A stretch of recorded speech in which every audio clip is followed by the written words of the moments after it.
જૂનાગઢ સહિત સમગ્ર સોરઠમાં હવામાન વિભાગની આગાહી મુજબ ગત રાત્રિથી જ ભારે પવન અને વરસાદનો માહોલ સર્જાયો છે।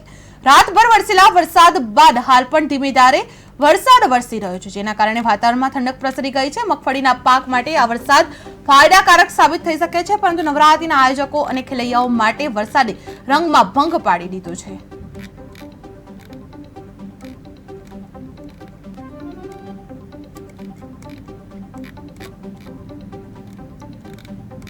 જૂનાગઢના સોરઠમાં ભારે વરસાદ પડ્યો છે।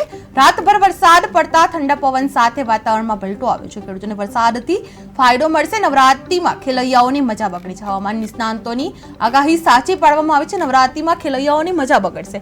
જૂનાગઢના સોરઠમાં રાતભર વરસાદ ખાબક્યો છે। ઠંડા પવન સાથે વાતાવરણમાં પલટો આવ્યો હતો। ખેડૂતોને વરસાદથી ફાયદો થશે। નવરાત્રીમાં ખેલૈયાઓની મજા બગડી છે। હવામાન નિષ્ણાંતો દ્વારા કરવામાં આવેલી આગાહી સાચી પડવામાં આવી છે। ખેડૂતોને વરસાદથી ફાયદો થશે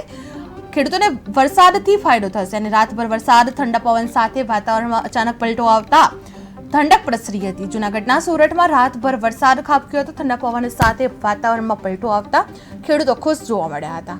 નવરાત્રીમાં ખેલૈયાઓની મજા બગડી છે। હવામાન નિષ્ણાંતોની આગાહી સાચી પડી છે।